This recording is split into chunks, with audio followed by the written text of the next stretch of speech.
One piece of the stress associated with stereotype threat is this sense that when you're struggling and you're in the stereotypically threatened group, you're struggling unusually, that other people aren't struggling. And a variety of techniques can be used to try to normalize that struggle, to help students realize that having a difficulty in the task at hand is normal, that everybody does it, and it's not a sign that you are doing unusually poorly. This can reduce stress generally, but has particular impact in sort of reducing the level to which people identify with negative stereotypes about them, because they don't feel like their struggle is unusual. This can be done in both a social and an academic way. Because in general, students struggle both socially and academically, and particularly minorities feel that social struggle often more strongly than majorities because they see fewer people with whom they share a culture and background and a sense of belonging. So, we've already looked briefly at this paper in one of the other videos, Walton and Cohen's study about race and their sense of belonging in a group. And we talked a little about this idea that when you told the black students that all students struggle to make friends, right? That was this top group here, right? All struggle making friends initially in college.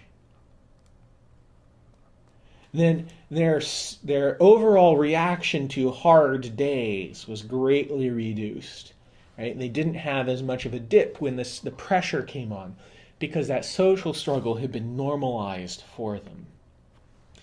In the space of the academic feedback and academic struggle, there's this whole space of things called wise feedback. And I want to sort of look at this one particular paper by Cohen, Steele, and Ross that looked at several aspects of this. Now, first, let me describe the scenario here.